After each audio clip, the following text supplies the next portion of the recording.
Hi, welcome to SBR Videos. I'm Peter Loshak. We are taking a look at the main card of UFC 174 right now with Nick Kalikas from MMAOddsBreaker.com. Nick Kalikas opens MMA lines and is a consultant for numerous high-profile sportsbooks on MMA betting. And then also from MMAOddsBreaker.com, we have Brad Tazchuk. All right, we're just going to give a quick betting breakdown of the entire main card here. And, you know, the first thing that jumps out at you when you look at this card is most of these main cards have a lot of huge favorites. Here we have one huge favorite and 4 fights that are all minus 140 plus 120. So my first thought is that means probably there's more opportunities to find decent value than normal, but maybe that's wrong. Nick Kalikas, what do you think?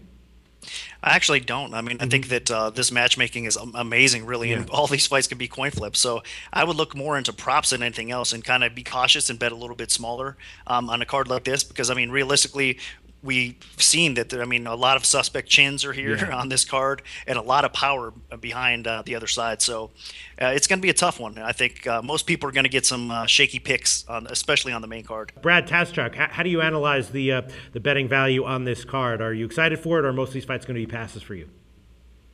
Well, I think that there's definitely a few fights that are going to be passes for me.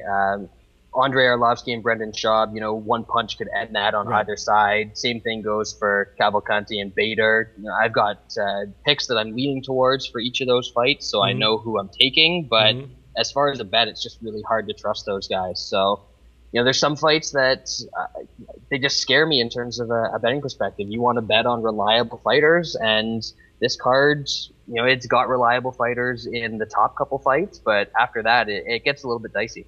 Right, but how about just betting, the underdogs on a TKO or the underdogs in round one, Arlovsky and Cavalcanti? Yeah, once those props come out, I think, like Nick said, the props are going to offer a lot more value than the straight lines do right now because, that's just how MMA works at this point. Right. The market is getting a little bit smarter in terms of money lines, but I think there is still a lot of value to be offered in the props. All right, so Brad Tazchuk, if you had to, what's your favorite bet out of all 5 fights on the main card? If you had to pick one, it can be a prop, total, or a side. I think right now my favorite bet out of all the fights would be the point spread for Demetrius Johnson. I think that he's going to be well ahead of Ali Bagatinov in pretty much every area, and he should win that comfortably, whether it's a wide decision or a stoppage. All right, Nick, you had just a free bet. What would you put it on here? Man, it is tough. I would look at the props, and again, a lot of the props aren't out there. But I would say maybe Arlovsky by TKO is a little bit intriguing because, again, a lot of people are counting him out. Or even a McDonald by decision, I think, is a little bit intriguing as well. But you got to be cautious because Woodley does fade enough that McDonald could pick it up in the third round and, possibly finish him there as well. So I would say maybe Rory Mack again by decision or maybe Arlovsky by KO. You're pretty down on Tyron Woodley there, Nick Kalikas. Well, no, I mean, the guy is definitely a talented fighter. He keeps on improving his game. He's focused. He wants that title bad. I think sometimes you get in a spot where there's certain things you can't improve. And, I mean, his track record, watching his fights, you can clearly see the guy fades as the fight goes on a little bit. And, again, Rory is getting a little bit more mature. He's starting to fill out a little bit. But let's not forget, this guy's a young man still, so he's still developing. He's getting a little bit physically stronger. He's kind of, coming into his own a little bit. So I expect Rory to keep on continuing to increase overall as a fighter.